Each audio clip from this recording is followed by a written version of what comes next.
Hello guys, welcome to my YouTube channel, The SQL Hub. Today we will learn how to drop a database.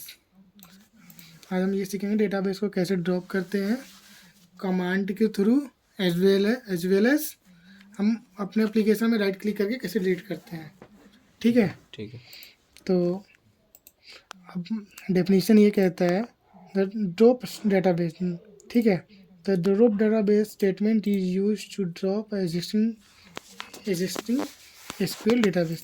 इसका नाम से ही अब आपको पता चल जा रहा होगा कि ड्रॉप मतलब इस डेटाबेस को हम कैसे डिलीट कर रहे हैं। बाय डिफॉल्ट जो टर्म डिलीट होता है ना, उसको डिलीट कर रहे हैं, वो सेम वर्ड यूज है ड्रॉप।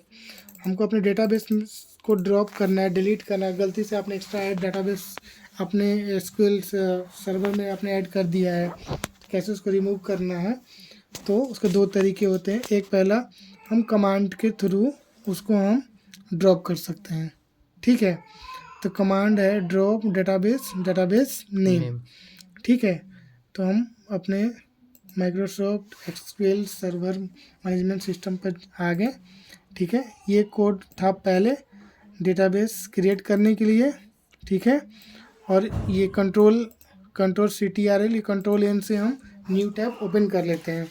ठीक है, तो हम दूसरा फिर से हम कंट्रोल N किया, अपने न्यू टैब ओपन कर लिया। अब हमें एक डेटाबेस को जो पिछली बार मैंने क्रिएट किया था स्टूडेंट DB, इसी को हम ड्रॉप करने वाले हैं। ठीक है, ड्रॉप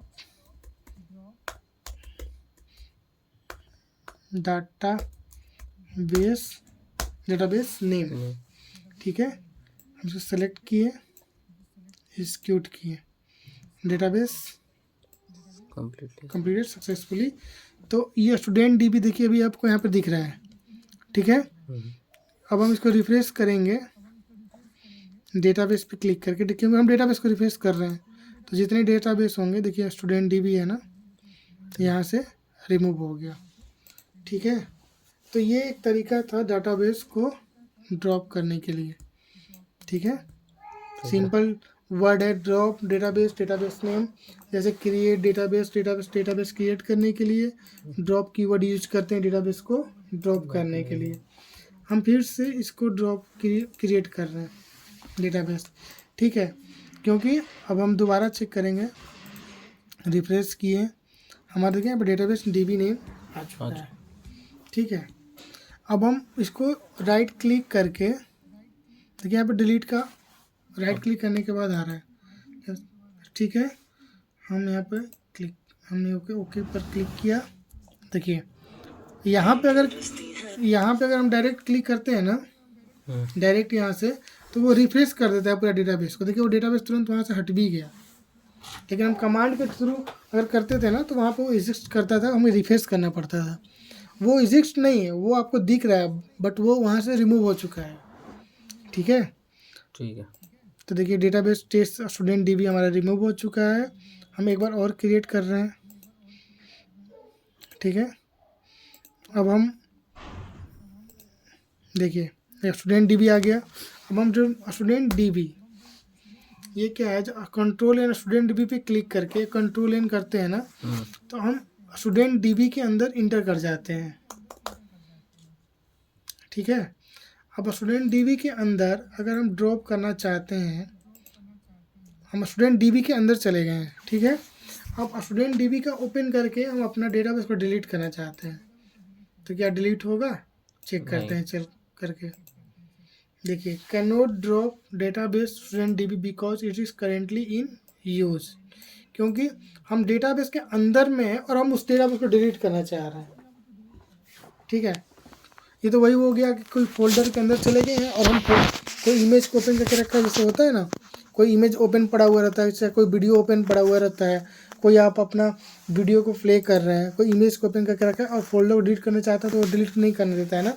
सेम वही है, आप किसी डेटाबेस के अंदर चले गए और उस डेटाबेस को डिलीट कर रहे हैं, तो यहाँ से वो ड्रॉप नहीं होगा। इसके लिए आपको ये वाली विंडोज़ को आपको बंद करनी पड़ेगी, या ये जो डेटाबेस है यहाँ पे मास्टर सेलेक्ट करना पड़ेगा आपको। बाय डिफ़ॉल्ट मास्टर लिखना पड़ेगा। ठीक है,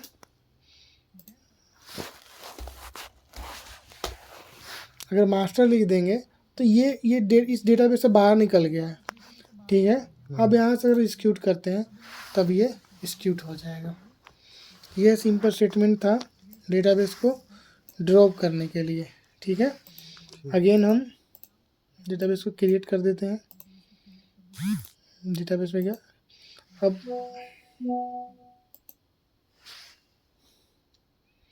अब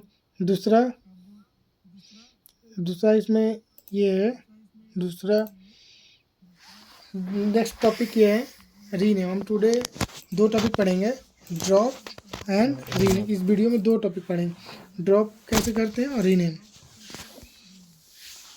ठीक है। तो अब रीनेम, तो रीनेम करने के लिए एक सेकंड,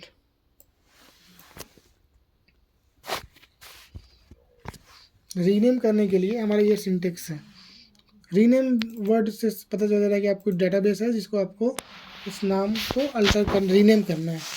तो रीनेम करने के लिए हम ये कोड को यूज करेंगे, ठीक है। डेटाबेस पे कंट्रोल इन करेंगे, पेस्ट किया। अब करेंट डीबी किसका नाम रीनेम करना चाहते हैं, तो हमारे पास ऑलरेडी एक डेटाबेस है स्टूडेंट डीबी, स्टूडेंट डीबी, ठीक है। देखिए यहाँ पर स्टूडेंट डीबी है, इसको F2 करके हम कॉपी भी कर लेंगे, ठीक है। और अब स्टूडेंट डीबी को हम 1 से रिप्लेस कर रहे हैं। पहले स्टूडेंट डीबी आपका देखिए यहाँ पे दिख रहा है स्टूडेंट डीबी, ठीक है। हम अगर डेटाबेस को रिफ्रेश करते हैं तो यहाँ पर स्टूडेंट डीबी है। अब इस क्वेरी के हेल्प से हम इसको अल्टर करते हैं, उस नाम को रीनेम करते हैं। Database name student 1 has been sent. इसका मतलब ये हुआ कि आपका ये जो नाम था ये चेंज हो चुका है। अब हम डेटाबेस पर क्लिक करके रिफ्रेश करेंगे तो देखिए वो स्टूडेंट डीबी से ये रिप्लेस हो गया स्टूडेंट डीबी 1। तो ये सिंपल अल्टर कीवर्ड यूज करते हैं रीनेम के लिए।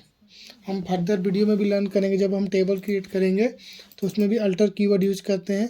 अल्टर कीवर्ड रीनेम करने के लिए यूज होता है। अल्टर डेटाबेस का नाम, यहाँ पर मॉडिफाई नेम, आप कौन सा नाम रखना चाहते हैं। नेक्स्ट, पहले स्टूडेंट डीबी था, अब स्टूडेंट डीबी 1 हमने उसको रिप्लेस कर दिया। तो ये रीनेम करने के लिए हम यूज करते हैं, ठीक है। तो अभी तक ये लर्न कर चुके हैं एसक्यूएल किसे कहते हैं, ठीक है। SQL theory, basic theory, database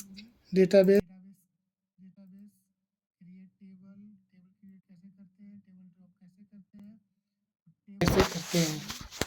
और तो वीडियो हम टेबल के बारे में लर्न करेंगे, ठीक है। तो अब टू रीनेम हमारा कंप्लीट हो चुका है। Thank you.